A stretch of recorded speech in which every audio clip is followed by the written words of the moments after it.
everything that you can think of. Drugs, alcohol, smoking, sex, all types of sex, literally.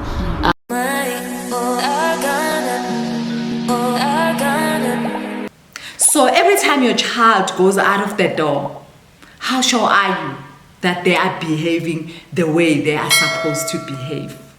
In today's video, I'm going to let a young person tell us some of the things that our teenagers do when we are not watching. It is so easy for us to say, oh, my daughter, she's an angel.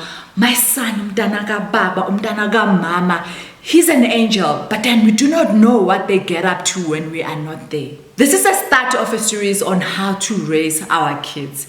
And I think it's best when we know what we have to deal with. Without wasting time, let's go watch Ubukamuso. Hi Bukamuso, how are you? Good, thanks, in yourself? I am good. So in today's video, I want you to help us as parents, because we sometimes think our kids are sweet, our kids are good girls or good boys, only to find out it's a different story. At school, it's a different story. Even at church, it's a different story. In our communities. So please tell us some of the things that our youth get up to, especially let's start with school. At school, what usually happens, things that parents don't even know. First of all, it starts with like the smallest things, like crushes. You know, you meet your crush. I like this girl, I like that guy. And I think from then on, what you were taught, like ekaya, because a lot of the times parents like say, I taught you a lot and stuff, but yes, you taught me fundamentals of, you know, cleaning, of respecting elders, of whatever, but you never taught me that when I have feelings for somebody, how I should react. You never taught me that when I have feelings for this guy and then this guy compliments me and then that what does he actually want? How do I go about it? You know, do I just ignore him? You know, those type of things.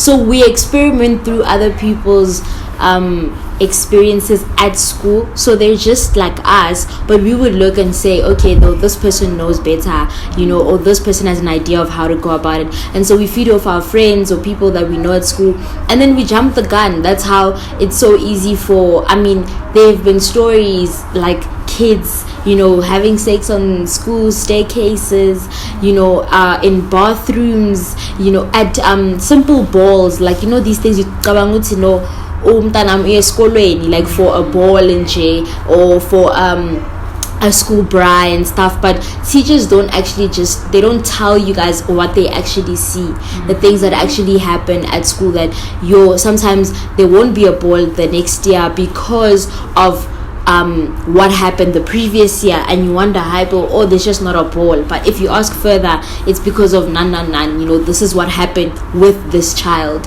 So a lot of things, I mean, school is one place where kids get up to no good. Genuinely, and that's the truth of the matter. And then if it's not school, if your child is not naughty at school, or, you know, experiments at school, they'll experiment at the mall.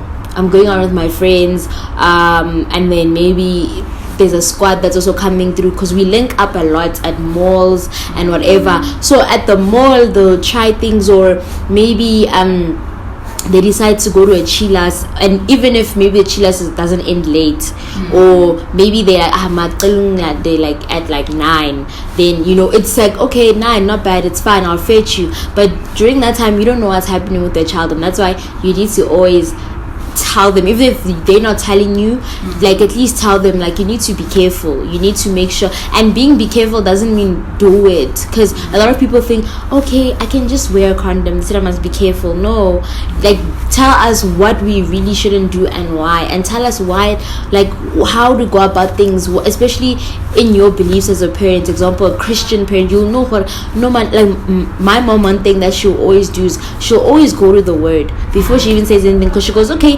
you might not listen to my words, you might think these are my words, but if God is the one saying it, I know you and him will deal with each other. Now on the other hand, I'm just the person who's going to give you this word, but I'm not going to be the person who's going to judge you at the end of the day.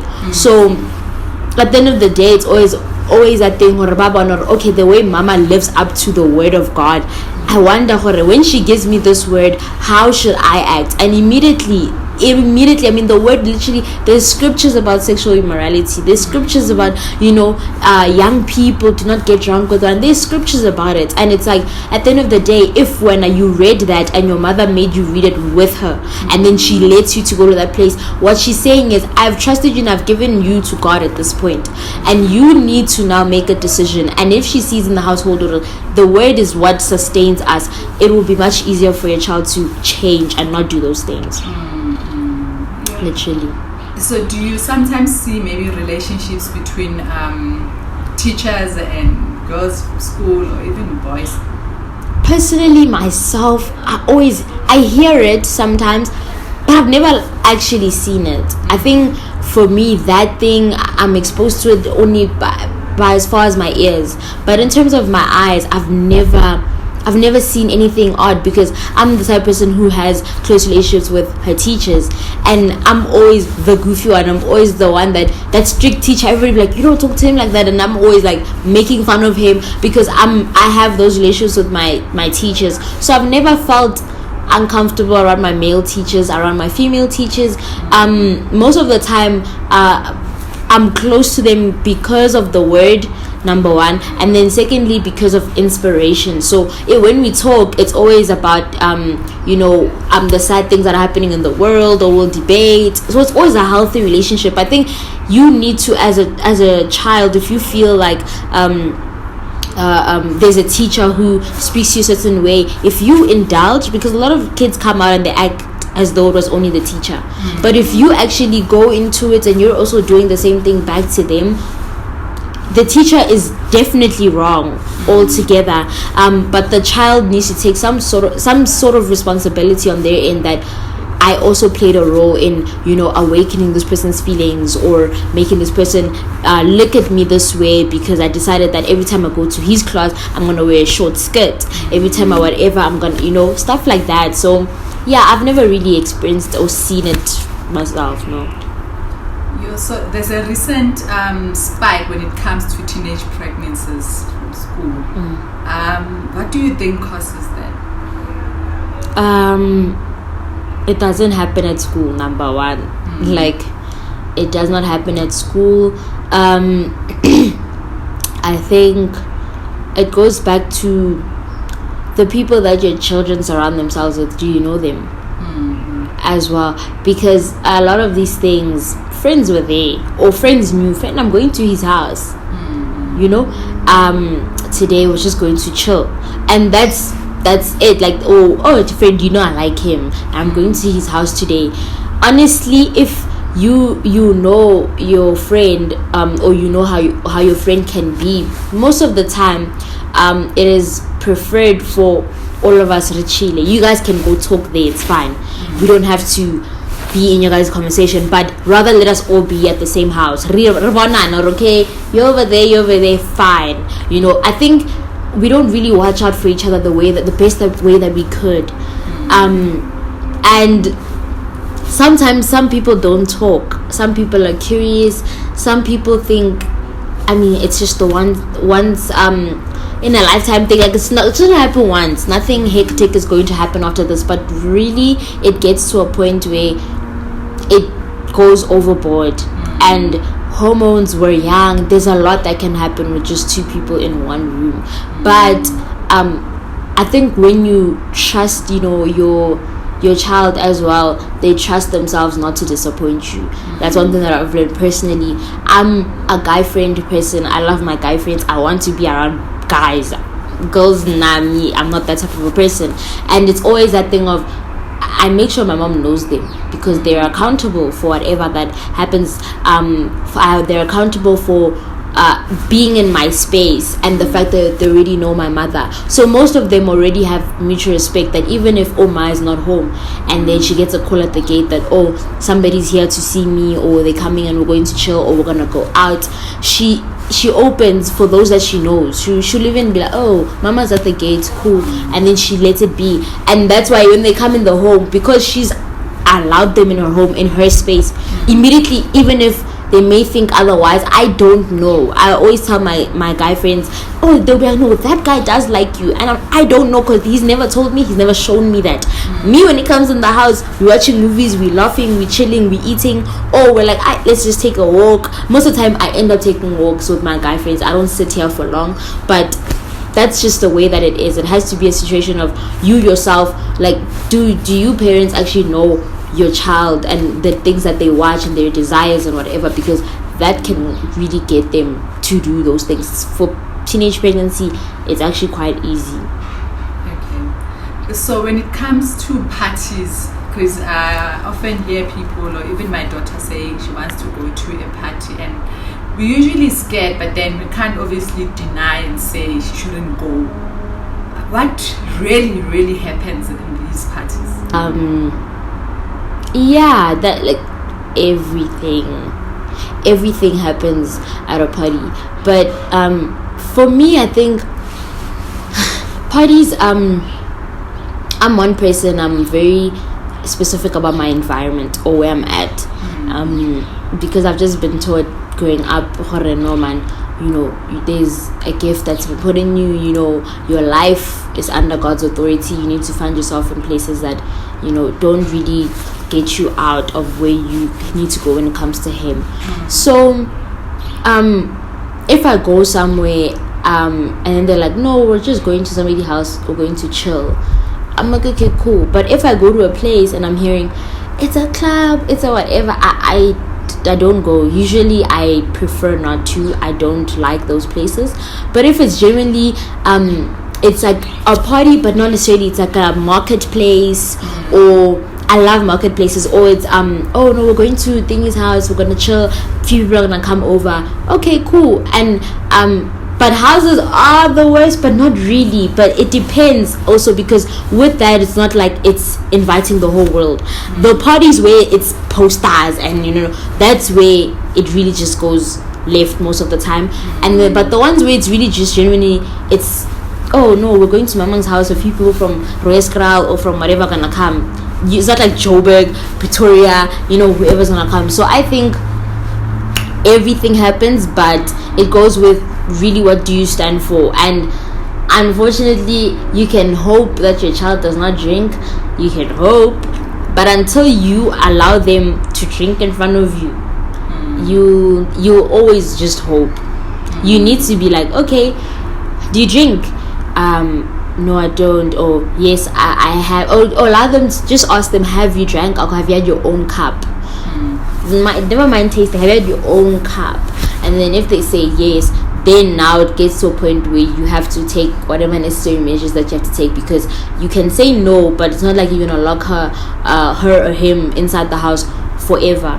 They're going to go out, and if you don't allow them to drink in front of you, my friends, there are parents who have allowed them to drink when they were 16 in front of them first, because they had no choice. It's that thing of, rather I can kuza you here and then tell you that, okay, no, this is your limit, this is whatever, than to allow you to go out there and do this thing. Because unfortunately, kids are growing up too fast. Unfortunately, it's really sad, but it's getting to a point where it's as if parents have no control anymore. Yeah, sometimes feel like we don't. So why is sex taken so casual? Because I remember while growing up, it used to be something where you would hide, but now it looks like it's something so normal when it comes to teenagers these days. So why is it so casual these days? Because it's casual, because it's a casual conversation we can have even in class, because it's part of our curriculum. Kids are being taught about sex at the age of 7, 8, already 9. So it's become casual because it's like talking about peer pressure. It's literally so a casual conversation. It doesn't, a casual thing to do. Everyone is doing it. According to kids, everyone is doing it. So what's the point of me not doing it? Yeah, like, it's not scary anymore. Yeah. Like, you know, and also for me, it's weird. Because I wonder, like, how is it not scary? This thing is huge. not a small thing, but people, I mean, I've heard too many people, I think, for me. That's why it's easy for me to say it's scary or to stay away from it, because genuinely I've heard too many people who have had it say, if I could, I would go back and not have it. And it's sad because a lot of people feel like that, but now since they're already doing it, or they already have, they feel like, what's the point of stopping? Might as well continue. And it's sad because that's how the enemy traps the teenagers. It's, oh, you already started, what's the point of stopping now? Continue, there's no use. But it's like, no, don't continue, because you are saving yourself from so much more that you could, so much more damage. So heal from whatever you did, and let God cleanse you and whatever. They don't feel like that. The enemy really just whispers and whispers, especially with sex, and whispers. I mean, boys will look at a girl and they'll be like, I don't know how to look at a girl purely anymore. It's not, and they will feel like, I hate this. I hate that I can't just say she's just beautiful, or she looks beautiful today. Why do I have to say, yo, she looks beautiful, I wonder, or she looks beautiful, is gonna happen, those type of things. And it's sad because that's what it does to them. That's what sex does to their minds, that at this point now they're trapped and they can't even see purity anymore. They think they can, but they can't anymore, because that's exactly what they'll end up thinking about.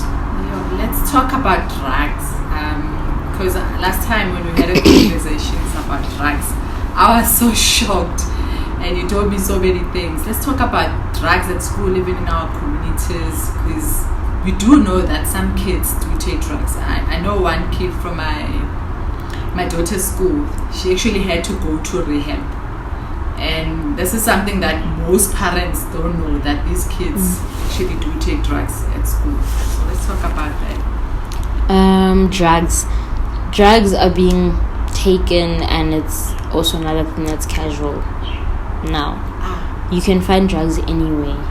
Anyway. I mean, if you just talk to the right people, you have a dealer at the estate gate in a matter of minutes. You talk to the right people, you guys can just chill.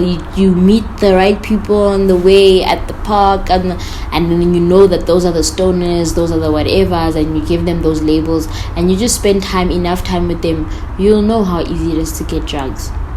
So the sad part is, most of the time it starts with weed. Weed is literally a gateway to all other drugs. You get to a point where you're wondering, is there something that can kick more than this? Something that can give me more high. I've had friends who have taken weird things, pills, shrooms, stuff like that, and it always breaks my heart, because for them, I don't know what's wrong with my generation, but they always just excuse everything for a phase. I'm just going through a phase, I'll get over it. And it's like, you're not even supposed to be the one saying you're going through a phase. Somebody else should say you're going through a phase. The fact that you're aware that this thing that you're doing is wrong and you're excusing it for a phase is sad, because now you're basically saying, I condone it, everyone around me condones it, so I'll get over it. You don't need to get over it. In the Bible, it literally says you're foolish. If you want to go through something that somebody else went through and hope that, I'll be great after this, you're foolish. And also, I don't know, I just feel like I keep hearing,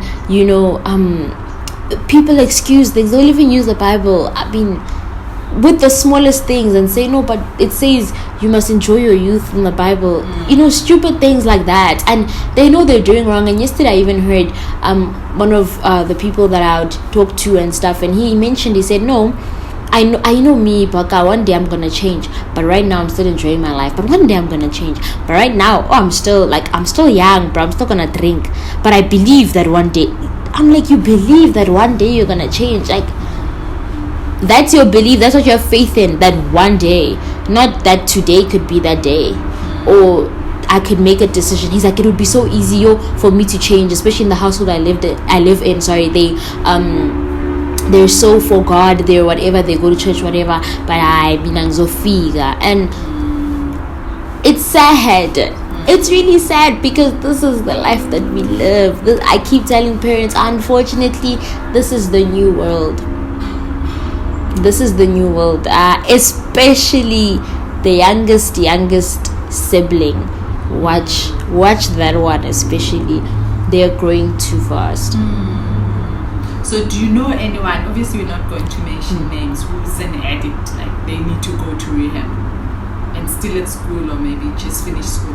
I don't know if that's an addict. Okay, no, actually I do. I know, I want to call them, I guess they're addicted. Everyone is addicted to something, honestly, and I feel like everyone needs rehab. It's not somebody specific. I just feel like I'm around so many people who are just drowning in substances and they need help. Nonetheless, you don't have to get to a point of us finding you unconscious to say that, oh wow, you're an addict. No, it really just starts with a beer every day and you're only 19, 20. For what? Like, what do you need that for? Do you get what I'm saying? It's just, and especially the moment you use substance as a way to run away from feelings, you're an addict in my eyes. Yeah. So let's talk about strip clubs and being a stripper. It's so appealing to girls these days. Like, I don't know if it's the money. It is. Because I heard a young person saying, I cannot wait to finish matric so that I can be a stripper and make so much money. And she truly believes she will make money from that. And I'm just thinking, what happened to wanting to have a career, focusing on something? Why is that something appealing to young girls? I know these celebrities. Who's this one? Cardi B. She used to be a stripper, and now these girls, they also think they can be strippers. Why is that? I think let me make an example, like an example with Cardi B. Her life didn't end up her being a stripper completely, because she wanted more than that. And you would wonder, why does this person want more than that? Why does this person want to get out of that life? Why did they start rapping? There's a story behind every process, every experience that somebody went through, but people never want to know the story. And that's what my mom always says. She says, you look at somebody that's married, and then you watch them holding hands in the estate, and you're like, yo, I want to be like that. Ask them what it took for them to get there. And you'll be shocked how much effort you have to put in, how much work. We never want to know the backstory. If we see money, it's lavish. If we see, but that life is toxic. I have friends who are in it.